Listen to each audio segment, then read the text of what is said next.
बिल्कुल। आज भारत के अंदर भारत के धार्मिक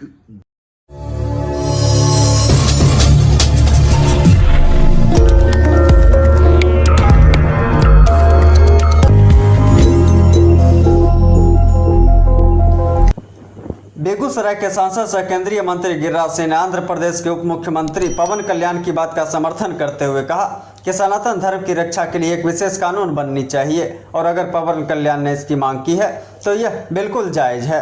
दरअसल पवन कल्याण ने कहा है कि जब मंदिर में लड्डुओं की जांच के लिए एसआईटी गठित हो सकती है तो सनातन धर्म की रक्षा के लिए भी एक विशेष कानून बनना चाहिए और वह इसकी मांग भी करते हैं। गिरिराज सिंह ने इस बात का समर्थन करते हुए कहा, आज हम देवी दुर्गा को अपने घरों में पूजते हैं और देवी दुर्गा के हाथ में अस्त्र शस्त्र भी होता है जिससे यह माना जाता है वह हमारी रक्षा के लिए सदैव हमारे साथ हैं। वहीं उन्होंने कहा कि आज उत्तर प्रदेश में शुक्रवार के दिन विशेष व्यवस्था की जाती है। इसका मतलब यह है कि कुछ लोग ऐसे हैं जो भारत को बांग्लादेश और पाकिस्तान बनाने की कोशिश में लगे हुए हैं।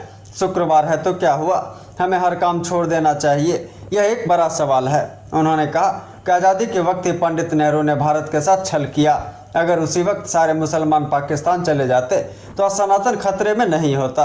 साथ ही केंद्रीय मंत्री गिरिराज सिंह ने लालू यादव पर भी प्रहार करते हुए कहा, आज दुर्गा पूजा के मौके पर यदि पारंपरिक शस्त्र बांटे गए हैं तो लालू यादव जैसे लोगों के पेट में दर्द हो रहा। और जिस वक्त लालू यादव माथे पर टोकरी लेकर फुलवारी शरीफ दरगाह में जाते हैं और इमाम बनने की कोशिश करते हैं उस वक्त उन्हें सनातन दिखाई नहीं देता। लालू यादव जैसे लोग सिर्फ वोट की राजनीति के लिए अपने धर्म को खतरे में डालने की कोशिश कर रहे हैं। बिल्कुल। आज भारत के अंदर भारत के धार्मिक दिनों के समय हमें सुरक्षा देनी पड़ती है। आज उत्तर प्रदेश में भी सुरक्षा कायम की। क्यों भाई, शुक्रवार है, शुक्रवार हो गया तो क्या पाकिस्तान है, क्या बांग्लादेश इसे बनाना चाहते हैं? जो कांग्रेस ने कहा कि मैं बांग्लादेश बना दूंगा। आज देश के हिंदुओं के लिए ये अधिकार मिलना चाहिए, एक कानून होनी चाहिए जैसे हमारे सिख भाई रखते हैं।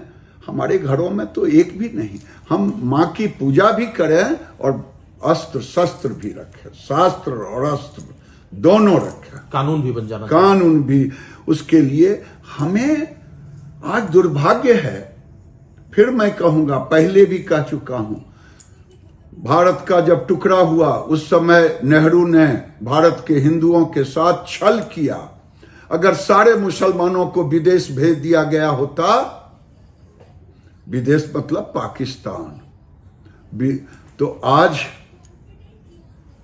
भारत में ये हमारे दुर्गा पूजा और गरबा में हमें गौमूत्र नहीं छिड़कना पड़ता, हमें गंगा जल ही छिड़कने से काम चल जाता। ये दुर्भाग्य रहा है और ये देश में सबों को एकजुट होकर के रहने की जरूरत है। हिंदुओं की रक्षा के लिए हम सब एकजुट हो। जनता दल को पेट में दर्द क्यों होने लगा? हमारे सनातन हिंदू धर्म में अस्त्र की पूजा तो होती रही है, परंपरा रहा। आज दुर्गा 9 दिन में दुर्गा माता का हम आराधना पूजा करते हैं। उनके हाथों में देखा है त्रिशूल है, खड़ग है, तलवार है। हम इसकी पूजा करते रहे।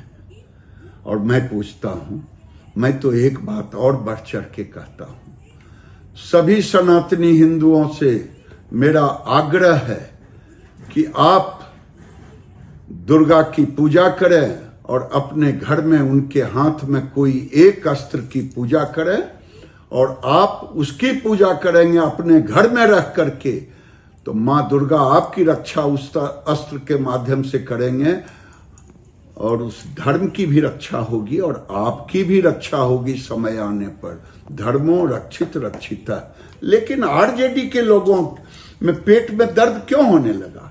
लालू जी जिस समय लगता है कि तेहरान का इमाम आ गए, माथे पर टोकरी लेकर के जाते हैं फुलवारी शरीफ के दरगाह में मुसलमानों के आगे घुटना टेकने के लिए, उस समय उनको पेट में दर्द नहीं होता। वो हिंदू मुसलमान नहीं दिखाई देता। अरे हम तो विज्ञान की बात भी कहते हैं, एक हाथ में विज्ञान और एक हाथ में धर्म। ये धर्म का प्रतीक है और ये हर हिंदू के घर में अस्त्र भी होना चाहिए, अस्त्र और शस्त्र दोनों होना चाहिए। लेकिन